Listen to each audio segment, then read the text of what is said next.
Ahmose I is one of the most important yet often overlooked figures in ancient Egyptian history. He was not just a king, he was a liberator, a warrior, and the founder of a new golden age. Without Ahmose, the Egypt we know from history might never have existed. To understand the greatness of Ahmose, we must first look at the dark time into which he was born. Egypt was divided and humiliated. A foreign people known as the Hyksos had invaded the Nile Delta and ruled northern Egypt. They introduced new weapons, new technologies, and for the first time, Egypt was ruled by outsiders. The native Egyptian kings were pushed south to Thebes, ruling only a small part of the land, while the Hyksos controlled the richest regions.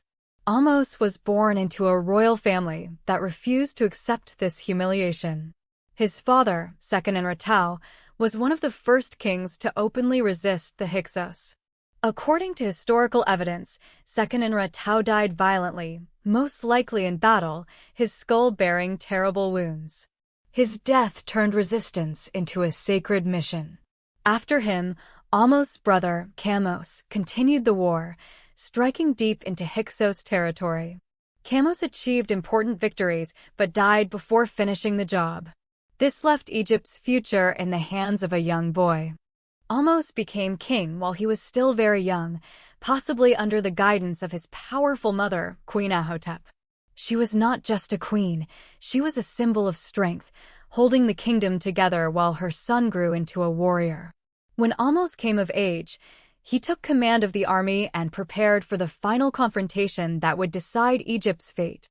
Unlike earlier rulers, Ahmose understood that defeating the Hyksos required more than courage. It required strategy, innovation, and persistence.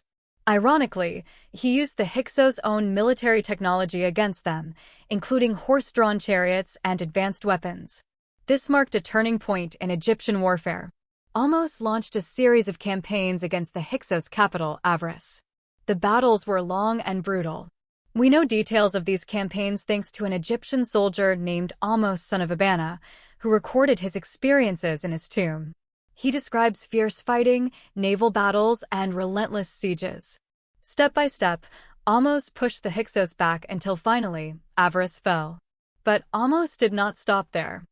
Understanding that true victory meant eliminating the threat completely, he chased the fleeing Hyksos into southern Canaan and besieged their stronghold at Sharuhin for 3 years. This decisive action ensured that the Hyksos would never again threaten Egypt. With this victory, Ahmose reunited Upper and Lower Egypt, restoring Egyptian independence after more than a century of foreign rule. This moment marks the beginning of the New Kingdom, the most powerful era in ancient Egyptian history. As king, Ahmose was not only a warrior but also a builder and a reformer. He worked to restore temples that had been damaged or neglected during the Hyksos occupation. He honored the gods, especially Ammonius, who became the chief deity of the empire. Massive wealth flowed into religious institutions, strengthening both faith and political unity. Ahmose also reorganized the government and military, rewarding loyal soldiers and officials with land and titles. This created a professional army and a strong state that would allow later pharaohs like Hatshepsut, Thutmose III, and Ramses II to build a vast empire. One of the most remarkable aspects of Ahmose's reign is how he was remembered. Later generations viewed him as a national hero, the king who saved Egypt. His story became a model of kingship, brave in war, devoted to the gods, and committed to the unity of the land. Even his family reflected this new era. The women of Ahmose's court, especially Queen Ahmose Nefertari, held exceptional power and respect. She became a divine figure after her death, worshipped alongside the gods, a rare honor that shows how deeply this royal family influenced Egyptian culture. Despite his achievements, Ahmose ruled for a relatively short time, possibly around 25 years.